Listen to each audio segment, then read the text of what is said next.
آپ کو یاد ہے میں نے ایک تسبیح بتائی ہوئی ہے، جو بندہ یہ تسبیح صبح شام پڑھے گا، میں نے اس کے کوئی کام اٹکتے نہیں دیکھے، اس کو بھٹکتے نہیں دیکھا، اس کو ذلیل نہیں دیکھا، اس کو خوار نہیں دیکھا، اس کو رسوا نہیں دیکھا، اس کو پریشان نہیں دیکھا، اس کو مایوس نہیں دیکھا، اس کو الجھنوں میں نہیں دیکھا، اس کو برباد نہیں دیکھا، اگر برباد ہے تو شاد دیکھا، مایوس ہے تو خوشحال دیکھا، مقروض ہے تو ہرا بھرا دیکھا، مریض ہے تو صحت مند دیکھا، بھٹکا ہوا ہے تو اہدنا الصراط المستقیم کی راہیں پاتے دیکھا، گناہوں میں الجھا ہوا لتڑا ہوا ہے تو ولایت کے تاج سجتے سجاتے دیکھا۔ آپ کو یاد ہوگا میں نے ایک تسبیح بتائی تھی، میں نے کسی بھی مشکل میں، کسی بھی پریشانی میں، کسی بھی غم میں، کسی بھی دکھ میں میں نے دیکھا، میں نے اس مشکل اور پریشانی میں اس بندے کو سلجھتے دیکھا، الجھتے نہیں دیکھا، اور بندشوں اور حالات سے نکلتے دیکھا اس بندے کو۔ وہ ایک تسبیح تھی، وہ صرف ایک تسبیح تھی، وہ تسبیح تھی یا اللہ میں بے بس ہوں تو بے بس نہیں۔ آپ کو یاد ہے؟ بس صرف ایک تسبیح، ایسے ڈوبے ایسے ٹوٹے جیسے ڈوبتے کو تنکے کا سہارا، ٹوٹتا کہتے ہے مجھے کوئی بچا لے، اس وقت اس کی فریاد کیا ہوگی، اس وقت اس کی فریاد کیا ہو؟ قل هو اللہ احد احد احد اللہ الصمد۔ جب بندہ پڑھتا ہے نا اللہ الصمد، جو صمد ہے، صمد صاد میم اور دال، اور احد الف ہا اور دال، وہ بھی تین۔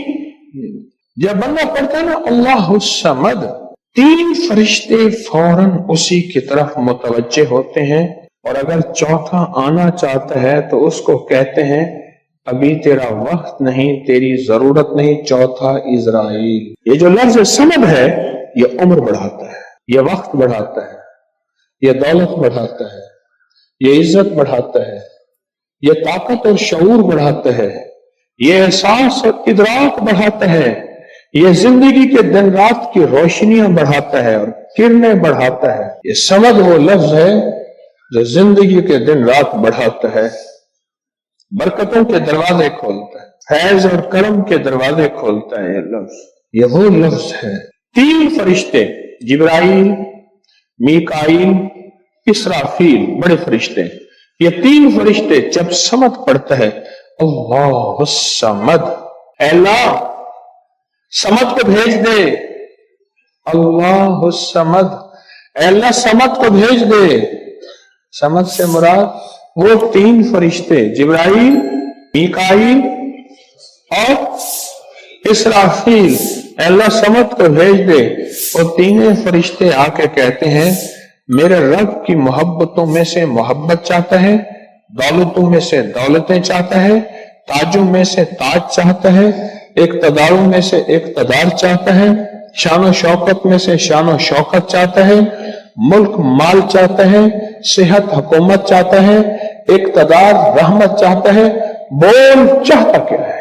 دو تسبیح اگر آج اولاد ہے، کیا خیال ہے میری نسلیں بے اولاد رہیں، میری نسلیں وارث نہ رہیں، اور ان کے وارث اور ان کی پگیں کسی اور کے سر پہ بندوائی جائیں۔ دو تسبیح سورت اخلاص، بے اولادوں کے لیے، بے اولادوں کے لیے، اور ان ہستیوں کو ہدیہ کریں جن کی انبیاء کون؟ حضرت زکریا اور حضرت ابراہیم علیہ السلام، ان کی روحوں کو ہدیہ کریں۔ اور یہ روحیں دعائیں کرتی ہیں، یہ روحیں دعائیں کرتی ہیں۔ یہ ہمارا جو ختم خواجگان ہے، یہ ابھی ہمارا ختم خواجگان، یہ یہی تو ہے آپ جو پڑھتے ہیں، یہ ذکر خاص جسے ختم خواجگان کہتے ہیں۔ یہ پڑھ کے ہم اپنے شجرہ کے تمام اولیاء صلحاء، اہل آل رسول، اہل البیت، ان کی ہدیہ کرتے ہیں، پھر ان کے وسیلے سے دعائیں کرتے ہیں، الحمدللہ دعائیں قبول ہوتی ہیں۔ اور اگلا پیکج، جو بندہ نا حیا چاہتا ہو، حیا دل کے اندر آخری درجے کا، ایمان کی اعلیٰ سطح، حیا کی اعلیٰ سطح، اور تقوی کی اعلیٰ سطح، طہارت کی اعلیٰ قسم، اعلیٰ درجے کا چاہتا ہو، وہ دو تسبیح پڑھ کے حضرت عثمان ذی النورین کی روح کو ہدیہ کرے۔ جو نیٹ کی غلاظتوں، خباثتوں، نجاستوں سے نکلنا چاہتے ہیں، عمل کے اوپر کچھ عرصہ مستقل مزاجی پیدا کریں، مستقل مزاجی پیدا کریں، مستقل مزاجی۔ اگلی سال اولاد کے مسائل کے لیے، اولاد کے مسائل، ایک تو میں نے کہا نا کہ جن کی اولاد نہ ہوتی ہو، ایک ہے جن کی اولاد ہو گئی ہے، بے راہ روی کا شکار ہے، ان کے کنٹرول میں نہیں ہے، تو وہ اولاد کے مسائل کے لیے 2 تسبیح پڑھ کے حضرت عمر رضی اللہ تعالیٰ کی روح کو ہدیہ کریں اور ان سے عرض کریں کہ سرکار ان کو سمجھائیں، اگر انسان کے بچے نہیں بنتے تو درے سے سمجھائیں۔ تجربے ہیں، بڑے تجربے اولاد کے لیے پڑھ کے حضرت عمر رضی اللہ تعالیٰ کی روح کو ہدیہ کریں۔ اور بتاؤں، گھر کے جھگڑے، گھر کی الجھنیں، گھر کی ناچاکیوں کو ختم کرنے کے لیے اگر 2 تسبیح صبح شام، 2 تسبیح صبح شام سورۃ اخلاص کی، یہ آپ کو اس لیے بتا رہا ہوں، کسی کا کیا مسئلہ، کسی کا کیا مسئلہ، کسی کا کیا مسئلہ، کسی کی کیا مصیبت، کسی کی کیا الجھن، کسی کی کیا تکلیف، آپ میں سے جو جس مثلا کسی کی بے اولادی ہے تو وہ بے اولادی والی 200 پڑھ لیں، کسی کی اولاد ہے لیکن اولاد کے اندر نافرمانی ہے تو وہ یہ پڑھ لیں، کوئی ایمان، حیا، اخلاق اور بہت زیادہ تقوی چاہتا ہے تو وہ یہ 200 دفعہ پڑھ کے حضرت عثمان والا عمل کر لے، اور کسی کے گھر میں سکون، زندگی میں چین، اور میاں بیوی بہن بھائی آپس میں محبت چاہتا ہے، محبت چاہتا ہے، 200 دفعہ پڑھ کے وہ حضرت علی، سیدہ فاطمہ، حضرت عائشہ اور کملی والے کی بارگاہ کی خدمت میں پیش کرے، پھر گھر میں سکون اور چین، گھر میں سکون اور چین۔ اور بھی ہے پیکج ایک میرے پاس، مالدار بننے کے لیے 3 انبیاء، نبی بھی تھے، پیغمبر بھی تھے، رسول بھی تھے، اور مالدار بھی تھے، اور بادشاہ بھی تھے، اور کنگ بھی تھے، اور خزانوں کے مالک بھی تھے، ایک داؤد، ایک سلیمان اور ایک یوسف صلی اللہ علیہ وسلم، یہ 3 انبیاء تھے۔ 2 تسبیح اخلاص کی پڑھ کے ان انبیاء کی روحوں کو ہدیہ دیا کہ مولا تو شہنشاہ ہے، تو کریم ہے، تو ان کو دے سکتا ہے، ہمیں نہیں دے سکتا، تیرے خزانے میں کمی نہیں ہے۔ اچھا اگر بظاہر ملتا نظر نہ آئے، چھوڑنا نہیں ہے، چھوڑنا نہیں ہے، کیوں؟ رب کا بھیجا ہوا میسج، ہر میسج ریسیو میسج، میرے اللہ کا ہر میسج ریسیو میسج ہے، میرا اللہ کا کوئی میسج ڈیلیٹ میسج نہیں ہے، میرا اللہ کی ہر دعا قبول پہنچتی ہے، یا میرا رب قبولیت کا اسی وقت نظام مقام دکھاتے ہیں، یا پھر نسلوں کو تمنگری دے کے دکھاتے ہیں کہ میرے بندے تو مایوس ہو گیا تھا، کیوں؟ میرا جی یہ چاہتا تھا کہ تجھے آخرت کا کنگ بناؤں، تو دنیا کا کنگ بننا چاہتا تھا، میں تجھے آخرت کا بادشاہ بناتا ہوں، اور آخرت کی بادشاہت چاہتا ہے تو یہ میرے پاس نظام ہے۔ اور ایک میری درخواست ہے، جو بندہ یہ حسرت کرتا ہے اما ابا کی وہ خدمت نہ ہو سکی جو میں نے کرنی تھی، یہ اگلا پیکیج ہے، اما ابا کی وہ خدمت نہ ہو سکی جو میں نے کرنی تھی، ساس تھی، سسر تھے، میں ان کی وہ خدمت نہ کر سکا، کوئی گستاخی، بے ادبی ہو گئی۔ فضائل درود شریف صفحہ نمبر 30 پہ اور پھر 31 پہ میں ایک چیز عرض کرتا ہوں۔ حضرت بشیر نے عرض کیا رضی اللہ تعالی عنہ، یا رسول اللہ صلی اللہ علیہ وسلم، اچھا نا میں بھی بعض اوقات بھول جاتا ہوں، میں بھی آئندہ اصلاح کروں گا، ہم کیا کرتے ہیں صلی اللہ علیہ وسلم، درود کو پورا کھول کے پڑھا کریں، یہ صلی اللہ علیہ وسلم یہ درود ہے، پورا کھول کے پڑھا کریں، عظمت سے پڑھا کریں۔ تو فضائل درود شریف کے صفحہ نمبر 31 میں پڑھ رہا ہوں، حضرت بشیر نے عرض کیا یا رسول اللہ صلی اللہ علیہ وسلم، اللہ جل شانہ نے ہمیں درود پڑھنے کا حکم دیا ہے، بس ارشاد فرمائیے کہ کس طرح آپ پر درود پڑھا کریں۔ خود اللہ کے حبیب سے پوچھ رہے، کون؟ غلامان مصطفیٰ، صحابہ رسول، کہ آقا ہم پھر آپ پہ درود کس طرح پڑھا کریں؟ اللہ نے بھی حکم فرمایا ہے کہ یا ایھا الذین آمنوا صلوا علیہ وسلموا تسلیما۔ اب سنیے ذرا غور سے، سنیے ذرا غور سے، حضور نے سکوت فرمایا، آپ نے خاموشی فرمایا، یہاں تک کہ ہم تمنا کرنے لگے کہ وہ شخص سوال ہی نہ کرتا۔ حضور اتنا خاموش ہو گئے آقا کہ یہاں تک کہ ہم تمنا کرنے لگے کہ شاید اس نے کوئی غلط سوال کیا یا کیا کیا، ہم سوال ہی نہ کرتے۔ پھر حضور نے ارشاد فرمایا، پھر حضور نے، اب میری طرف دیکھیں ذرا غور سے، درود پاک پڑھ رہا ہوں، پھر حضور نے ارشاد فرمایا کہا کرو اللہم صلی علی محمد وعلی آل محمد، اور اس کو یوں بھی پڑھ سکتے ہیں اللہم صلی علی محمد وآل محمد۔ فرمایا یہ درود پاک پڑھا کرو۔ اللہ نے ساری دنیا کے بیٹے، رزق، نعمتیں، نسلوں کی سعادتیں ان 2 مبارک بولوں میں رکھے ہیں۔ اس عمل سے مشکلات ٹلتی ہیں، مرادیں ملتی ہیں، صرف 2 لفظ ہیں بس۔ اللہ نے انجیر کی قسم اٹھائی ہے، وہ 3 قسم ہے مجھے انجیر کی